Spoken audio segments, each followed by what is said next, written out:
Very nice. Very nice. Well, you know who was one person that I'm sure was very grateful to not have to face Cletus every day in practice?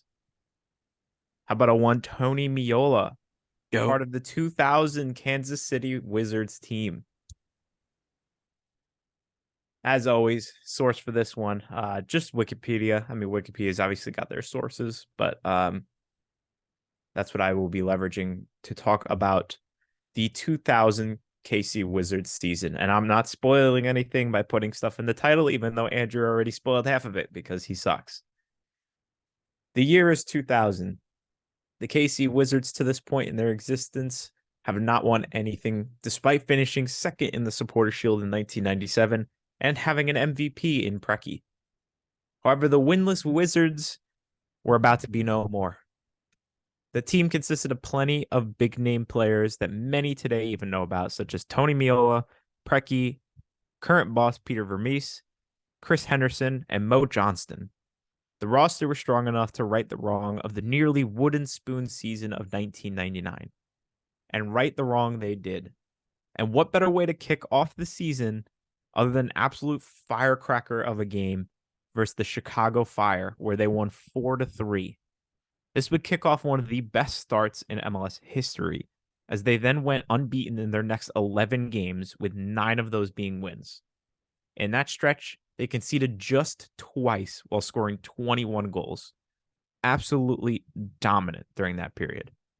However, once that spell was over, they fell back, they crashed back down to earth, and they crashed back hard. Um, the following games, they got 6 points from their next 9 matches. I mean, based on what they did in the first 12, that is an absolutely complete 180 in their form.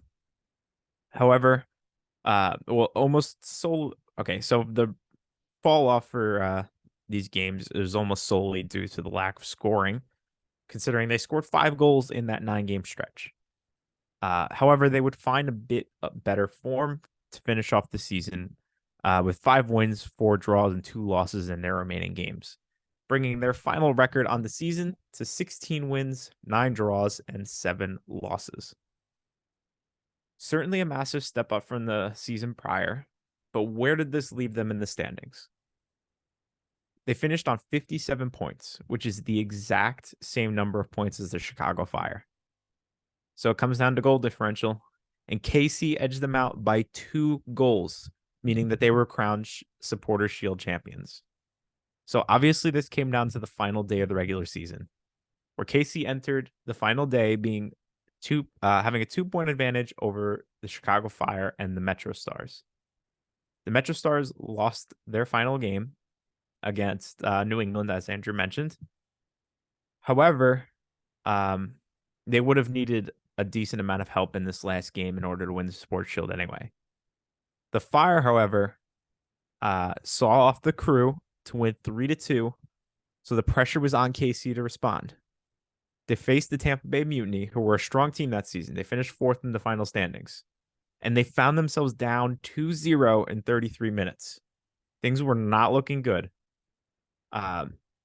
However, they just needed a draw, so this game was certainly not out of reach for them. And Chris Henderson breathed massive life into KC with a 42nd minute goal. So going into halftime, they're only down 2-1. Just 1 goal is all they need in order to win the Supporter Shield. And KC got that goal that they needed. In the 66th minute, they got a goal from Miklos Molnar, and were crowned Supporter Shield champions. That's how close it was winning Supporter Shield this season. Crazy close. 3 teams technically still in it at the end. So, as we all know, though, this isn't Euro Snobland. So the season isn't over yet. We've still got playoffs to play for and a potential double for KC to get. Side note, I only say double because KC lost their opening US Open Cup match this season to the Chicago Sockers. And no, it's not Sockers like Soccers. It's Sockers like the socks on your feet. So not the best moment this season. It could be socking like boxing. But yeah, not a great result. Regardless, it probably allowed them to focus on the league and get them to this point anyway. So probably a good thing in the end. So just a reminder for the playoff format, it is a best of 3 series where scored as 3 points for a win, 1 point, and 1 point for each draw. So KC was matched up with the Rapids in the first round, where they promptly took care of them.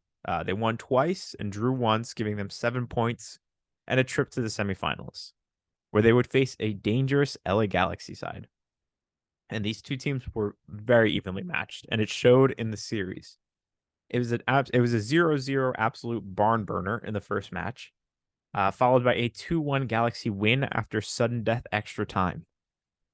Then KC had their backs against the wall. It was win or go home. And so they did what they did best all season long. They played impeccable defense. They shut out the Galaxy this game, which allowed a 22nd minute penalty from Molnar to be the deciding goal. However, this meant that everything was level on points and thus prompted the sudden death extra time, or essentially golden goal. And just 6 minutes into sudden death extra time, Molnar would find the winner to send the Wizards to the MLS Cup final. And in said final, what more fitting opponent than the one they finished level on points with, Chicago Fire? This was the ultimate matchup of best attack versus best defense, as Chicago was the top scorers and KC the best defenders. Lucky for KC, this game played out exactly as they wanted it to. It was a defensive battle between both sides, and the lone Molnar goal ended up being the deciding goal to win the KC Wizards a supporter shield and MLS Cup double, cementing this team's season as one of the best in MLS history. Now, I want to dive into team stats and awards a bit to end things off, but there is someone I want to mention. A name continuously kept coming up during talk of the playoffs for the Wiz that I didn't mention at the start of the episode. It won Miklos Molnar. He finished as top scorer for KC with 12 goals, which didn't say much considering the team scored the joint 4th lowest goals in the season. However, this man was Kobe Bryant level clutch for this side. In the playoffs, he scored 5 of KC's 8 goals to help them win the cup, 4 of which ended up being the game-winning goal for KC in their games. I believe he was the leading scorer in the playoffs as well with 5 goals. So he was incredibly clutch for them. He only played 1 year, by the way, for SKC. He came over from Sevilla, played 1 season for SKC, and then dipped. And I don't think ever played in MLS again. But what a way to go out. So now into the stats and awards a little bit here. So the team finished with the best defensive record in the league, only conceding 29 goals. And if it weren't for the Galaxy also being super strong defensively, they would have been the best defensive team by absolute miles. The Galaxy conceded 37 that year, and then the next best was the Revs conceding 49. So if it weren't for the Galaxy, they would have been the best defensive team by 20 goals. Absolutely incredible.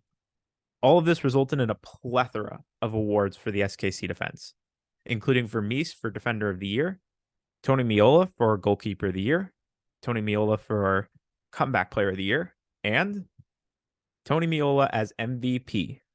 The only goalkeeper to win MVP to date, and honestly, in my opinion, likely the only one that may ever win it.